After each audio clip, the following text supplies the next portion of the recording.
Halo semua, nama aku Daniel dan di video kali ini aku ingin melakukan perbandingan antara Uangmi dengan Bibit ya teman. Jadi nanti di video ini aku akan memberikan perbandingan antara keduanya supaya ini bisa menjadi referensi buat teman-teman semua yang baru mampir dan juga pengen mempelajari tentang kedua platform ini untuk digunakan berinvestasi ya teman. Dan seperti biasa aku bakal top up dulu di Bibit sebelum kita masuk ke pembahasan kita. Nah, saat ini aku memiliki nilai portofolio sebanyak 456.259.330 rupiah. Seperti biasa, aku bakal top up lagi ya, men. Di sini aku bakal top up karena kalau misalnya aku top up terus sampai nanti aku bisa mencapai angka 500 juta, kita bisa lihat di sini nanti aku bisa tergabung ke dalam Bibit Premium ya. Ini aku tinggal butuh 51 juta lagi. Tujuannya apa? Tujuannya supaya nanti aku bisa review ke teman-teman apa sih fungsinya Bibit Premium dan worth it nggak sih untuk masukin 500 juta ke Bibit dan dapetin Bibit Premium. Ya udah, seperti biasa kita bakal top up dulu dan aku bakal manfaatin lagi-lagi bonus referralku ya men. Di sini aku cuma punya 25.000 tapi nggak apa-apa aku pakai aja. Nah, untuk portonya seperti biasa aku bakal beli di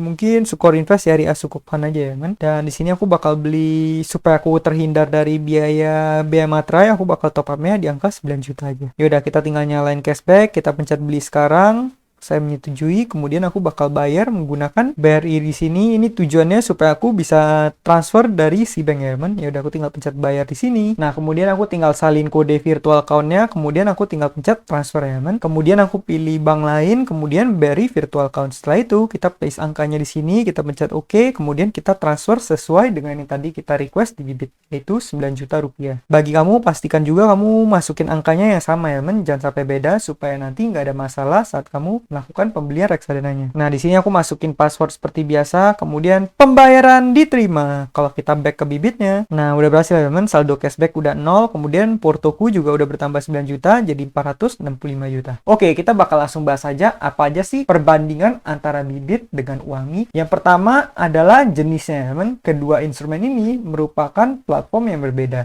di mana Bibit itu adalah platform untuk membeli reksadana secara online, sedangkan Uangmi itu adalah P2P lending konsumtif. Bagi teman-teman yang belum tahu apa itu P2P lending, intinya P2P lending adalah institusi keuangan yang mempertemukan antara orang yang memiliki dana dan juga orang yang membutuhkan dana. Tapi biasanya mereka nggak bankable. Nah, P2P itu yang menyediakan penyaluran dana untuk mereka yang kurang bankable seperti itu. Dan ini adalah P2P lending konsumtif, artinya di sini kamu bisa menjadi borrower dan juga bisa menjadi investor ya, teman. Dalam konteks ini yang aku bahas di sini adalah Uangmi untuk lender, karena di sini kita bahasnya dari segi investasinya ya man. Jadi secara garis besar kedua platform ada berbeda. Bibit itu adalah reksadana. Reksadana itu manajer investasi mengelola dana kita. Dan Uangmi itu adalah P2P lending konsumtif. Kalau kita nyalurin dana di sini, dana kita akan disalurkan ke orang yang butuh dana. Kemudian nanti orang tersebut setelah jatuh tempo, mereka juga akan mengembalikan dana beserta dengan bunga yang harus mereka bayarkan ya man. Jadi sistemnya seperti itu. Oke, yang kedua risk profile-nya. Kalau misalnya di Uangmi, ini udah tergolong high karena kenapa? Karena setiap P2P lending yang sifatnya konsumtif, menurut aku itu high risk ya, men. Dana kita itu disalurkan untuk pinjaman yang sifatnya konsumtif dan juga nggak menghasilkan uang sama sekali. Mungkin ada sebagian kecil juga orang yang meminjam dana di P2P lending konsumtif seperti ini dan digunakan untuk keperluan produktif, tapi sebagian besar harusnya digunakannya untuk keperluan konsumtif. Makanya dari segi risiko, ini tergolong high. Sama seperti P2P lending konsumtif lainnya ya man. Contohnya Rupiah Cepat, Asetku, Easy Cash, itu semua juga aku kategorikan sebagai high risk investment. Sedangkan kalau misalnya Bibit, risk profile-nya itu tergantung dengan reksadana apa yang kamu beli. Kalau kamu beli reksadana pasar uang, itu low risk, kemudian reksadana obligasi, itu medium. Dan kalau misalnya kamu investasi yang reksadana saham, otomatis itu adalah investasi yang tinggi resiko atau high risk. Dan kalau misalnya kamu pengen menggunakan reksadana saham, aku rekomen untuk kamu investasi jangka panjang ya man. Kalau misalnya pengen jangka pendek, akan jauh lebih baik kamu menggunakan reksadana pasar uang ataupun reksadana obligasi. Oke, berikutnya mengenai fleksibilitas. Kalau misalnya masalah fleksibilitas, menurut aku Bibit ini sifatnya jauh lebih fleksibel ya men, karena seperti yang kamu ketahui, yang namanya reksadana ini kamu bisa jual beli kapanpun. Kalau misalnya sekarang aku pengen jual portofolioku, aku bisa tinggal semudah buka salah satu portofolioku di sini, katakan aku buka investor habit. Kemudian di sini ada tombol jual, aku bisa langsung jual seperti biasa ya men. Dan setelah aku jual, apa yang perlu aku lakukan? Aku tinggal menunggu 2 hari 3 hari dan aku bakal masuk ke rekeningku. Tapi kalau misalnya hari libur nggak diproses teman, hari kerja baru diproses. Nah, berbeda dengan investasi di Uangmi, kalau misal kamu masukin dana kamu di Uangmi, nih di sini aku memiliki total aset sebanyak 12 juta. Kalau misal kamu belum tahu gimana cara mendanainya, kamu boleh cek beberapa video sebelum ini. Nah, seperti yang kamu ketahui, kalau Uangmi itu sistemnya adalah tenor ya. Kamu bisa investasi 1 bulan, 2 bulan, 3 bulan, 4 bulan, 6 bulan, atau yang paling pendek itu cuma 3 minggu. Tapi intinya di sini kalau kamu investasi sebelum jatuh tempo, kamu nggak bisa menarik danamu ya,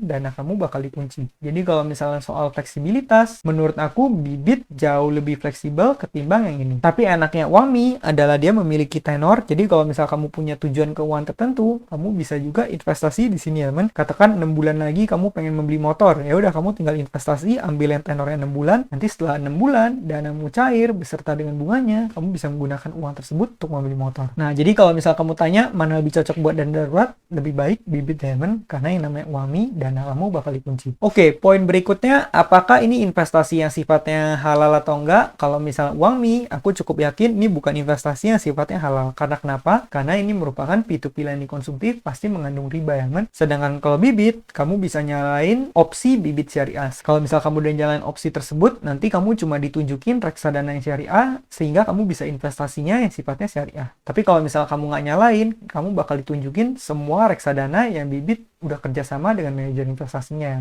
Jadi untuk prinsip ekonomi ini, kamu sesuaikan lagi dengan kebutuhan kamu. Kamu pengen investasi yang syariah atau enggak ya, Kalau misal kamu pengen investasi yang halal dan syariah, tapi pengennya P2P lending, masih banyak platform lain yang udah aku pernah review di video sebelumnya. Contohnya seperti mungkin Alami, Dana Syariah, Kaswa, Etis, P2P, dan sebagainya. Kamu bisa cek playlist lain yang ada di channel ini ya, Oke, poin berikutnya legalitas. Kamu nggak perlu khawatir masalah legalitas. Aku udah cek keduanya merupakan platform yang oke. Secara legalitas mereka udah operasi secara resmi ya, Bibit merupakan APRD yang udah punya izin OJK, Uangmi juga udah P2P lending yang punya izin OJK. Poin berikutnya adalah pajak. Seperti yang kamu ketahui, yang namanya reksadana itu bukan objek pajak, sehingga pajaknya 0%. Tapi kalau misal Uangmi, kamu bakal dikenakan pajak tergantung NPWP ya, Kamu udah submit NPWP, pajaknya 15%. Kalau kamu belum submit, pajaknya menjadi 30%. Nah, tentunya pajak ini juga akan berpengaruh ke returnnya. Di sini aku udah hitungin return di Uangmi itu bisa berkisar antara 7% sampai 12,325%. Ini tergantung berapa tenor yang kamu ambil dan juga tergantung berapa pajak yang kamu bayarkan. Kamu udah submit NPWP atau belum? Paling kecil kamu bisa mendapatkan di angka 7%, paling tinggi di angka 12,325%. Tapi ini rentan untuk berubah. Ini pada hari ini dibuat, angkanya adalah seperti ini ya, sesuai perhitunganku. Ini adalah tanggal 22 Maret 2023. Nanti kedepannya kalau misal Uangmi melakukan perubahan bunga, otomatis angka ini juga bisa sedikit berubah lagi. Kalau misal Bibit, berapa returnnya itu bisa di angka 1 sampai belasan persen ya, teman. Kalau misal kamu investasi reksadana saham dan juga jangka panjang, biasanya bisa mencapai angka belasan persen. Tapi kamu perlu ingat, kalau misalnya investasi Bibit, itu juga bisa mengalami kerugian. Apalagi kalau kamu belinya reksadana saham ya, ada kalanya nanti porto kamu mengalami yang namanya minus juga, atau floating loss, atau merah ya, Tapi kalau misal kamu tipe orang yang nggak pengen lihat porto merah, ya kamu mungkin bisa membeli reksadana pasar uang ataupun reksadana obligasi yang biasa aku beli, itu sifatnya selalu naik. Jadi seperti itu ya, Nah, ini yang tadi aku jelasin potensi ruginya, yaitu penurunan nilai NAV. Sedangkan kalau misalnya Uangmi, ini berbeda, potensi ruginya adalah kalau misalnya terjadi gagal bayar borrower. Tapi sejauh ini selama beberapa tahun aku berinvestasi dari awal sampai sekarang, aku masih belum mengalami gagal bayar di sini ya, Gak tahu di kedepannya gimana, tapi selama ini aku belum mengalami.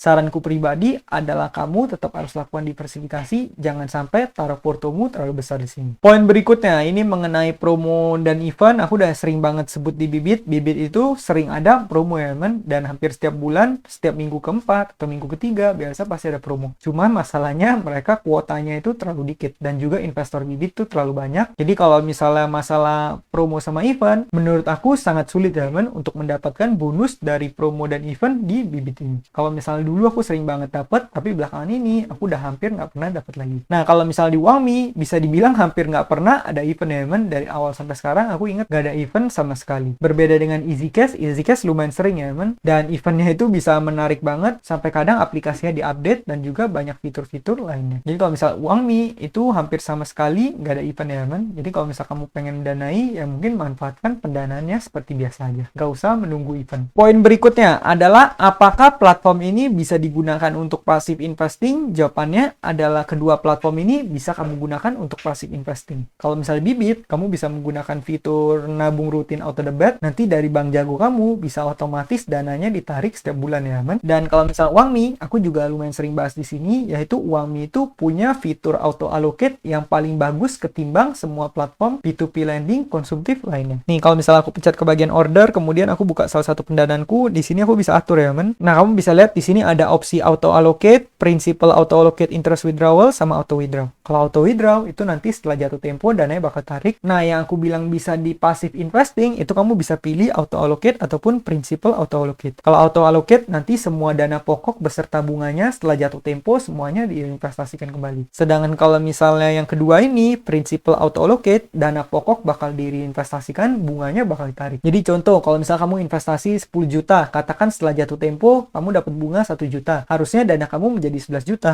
Kalau kamu pilih yang opsi kedua ini, nanti 1 jutanya ditarik, 10 jutanya diinvestasikan kembali. Sehingga kamu bisa membangun passive income di sini ya, man. Jadi kamu bisa diemin uangmu, kemudian nanti setiap tenor habis, kamu akan mendapatkan passive income. Kemudian dana pokoknya diinvestasikan kembali. Jadi ini bisa kamu gunakan untuk membentuk passive income yang berbentuk cash flow juga. Makanya aku bilang ini fitur auto allocate terbaik dibandingkan semua P2P lending lainnya, man. Oke, poin terakhir yaitu masalah biaya admin. Kalau misalnya Bibit, kamu akan dikenakan biaya materai kalau misalnya dalam satu hari kamu transaksi lebih dari 10 juta ya. Sedangkan kalau misalnya Uangmi sama sekali nggak ada. Nah, untuk Bibit di luar dari biaya materai saat kamu melakukan pembelian dan penjualan reksadana itu juga sama sekali nggak dikenakan biaya. Nah, jadi seperti itu ya, man. Nah, jadi demikianlah perbandingan antara Bibit sama Uangmi ya, man. Keduanya pasti ada kelemahan dan kelebihan. Saranku pribadi, kamu juga boleh menggunakan keduanya ya, man. Daripada kamu susah milih yang mana, sebaiknya kamu gunakan keduanya aja. Yang penting alokasi portofolio diatur ya, man. Aku pribadi juga menggunakan keduanya. Walaupun untuk saat ini mungkin aku taruhnya lebih banyak di Bibit. Tapi kalau nanti di kedepannya ekonomi udah lebih stabil, mungkin aku bakal perlahan-lahan pindahin lagi ke Uangmi karena aku bisa menikmati return yang lebih oke ya. Nah, buat teman-teman yang baru investasi, kamu juga boleh cek kode referral yang udah aku tulis di deskripsi, kemudian kamu pakai kode referral tersebut supaya kamu dapat bonus investasi. Sekian video dari aku, semoga video ini bermanfaat. Akhir kata, jangan lupa untuk selalu